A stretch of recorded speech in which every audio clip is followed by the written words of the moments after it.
Hello friends, good morning. আমি সকাল সকাল চলে এসেছি নতুন ভিডিও নিয়ে। দেখো শীতে আমাদের গাছগুলোর কি অবস্থা হয়েছে, কিন্তু আমার পর্তুলিকা দেখেছো স্ট্রং আছে। আর আমি আজকে এই ক্যাপসিকাম গাছটা লাগাবো। ঠান্ডায় দেখো গাছগুলোর একবারে জবু থবু অবস্থা। আর আমি এটা পর্তুলিকাটা এর মধ্যে লাগিয়ে নিই, দেখো লাল পর্তুলিকা, তার জন্য এটা এই টবে লাগাচ্ছি। ওই টবটায় যেহেতু ওই ক্যাপসিকাম গাছটা লাগাবো। দেখো এতে একটা জিজি প্ল্যান্ট গাছও আছে, এটার খুব খারাপ অবস্থা ছিল তাই এতে লাগিয়েছি। এই দেখো সেই নয়নতারাটা দেখেছো, সুন্দর, সারা জীবন সুন্দর থাকে না, আমারই ভুলের কারণে ওটা মারা গেছে। আমি বাপের বাড়ি গেছিলাম আর এসে দেখে একবারে গাছটার সর্বনাশ হয়ে গেছে। দাঁড়াও একটু মাটিটা খুঁড়ে নিই। আরে বাদাম বেরোচ্ছে দেখো, খাজানা।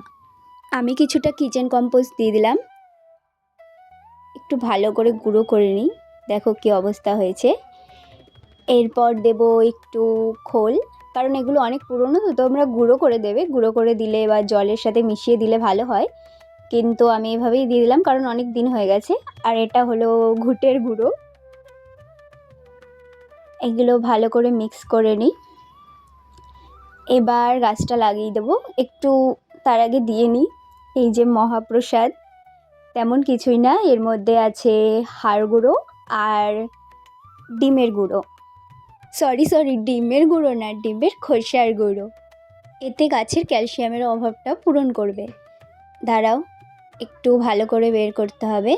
তোমরাও যখন এরকম গ্রো ব্যাগ থেকে গাছ বের করবে একটু ধীরে সুস্থে বের করবে, আমার মতন এরকম হড়বড়ি করে শিকড় ছিঁড়বে না, তাহলে গাছই বাঁচাতে পারবে না। না, এই শিকড়ে কিছু হবে না কারণ এগুলো মূল শিকড়টা নয়। এবার একটু মাটি দিয়ে নেব। দেখো চারি সাইড দিয়ে মাটি দিতে হবে, শুধু এক পাশে দিলেই হবে না, চারি সাইড দিয়ে দিতে হবে। আর গাছটাকে একটু উঁচুর দিকে লাগাতে হবে জানি গোড়ায় জল না জমে। এবার একটু বন্ধন করে দিচ্ছি এনাদের।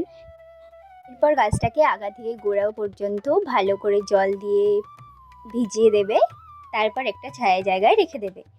আজ তবে চলি, টাটা। তোমরা কিন্তু লাইক, কমেন্ট, সাবস্ক্রাইব করতে ভুলো না।